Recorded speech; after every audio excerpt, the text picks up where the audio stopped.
How a person responds to seeing the words 101 game collection is likely to vary wildly, based on how jaded they are versus how naive.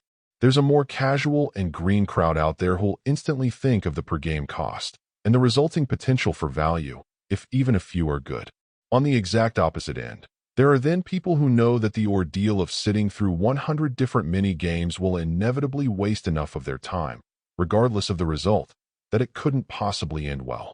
But since this collection listed that it could be enjoyed by up to 4 people, my family and I loaded it up in the hopes that we could be pleasantly surprised, but that wasn't to be.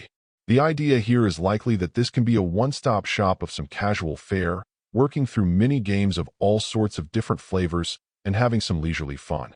Of course, for the most part these games are generally variations of things you've seen or played before.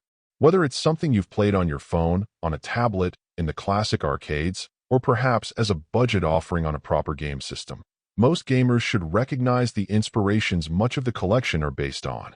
Unfortunately, it's that familiarity that simultaneously has the benefit of potentially sucking people in as they get to revisit the memories of gaming in an earlier time, and the downside of being a poorer representation of that game more often than not.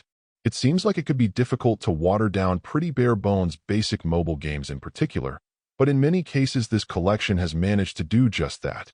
Granted, many of these titles weren't terribly deep, but there's a very sterile quality to most of these adaptations, and that extends from the very flash game-style graphics to just a complete lack of heart or inspiration. So many times it does manage to effectively go through the motions of replicating the titles mechanically, but there's nothing but blandness to be had when playing them even for a few minutes. If that weren't irritating enough, you also aren't simply allowed to jump in and choose what you'd like to play. You'll need to walk through the story mode and do your best to collect stars based on how well you play the games, with those stars then unlocking more game collections, and so on. Worse, this is also true if you're looking to play with your friends, and more often than not, the games are only single-player affairs anyway.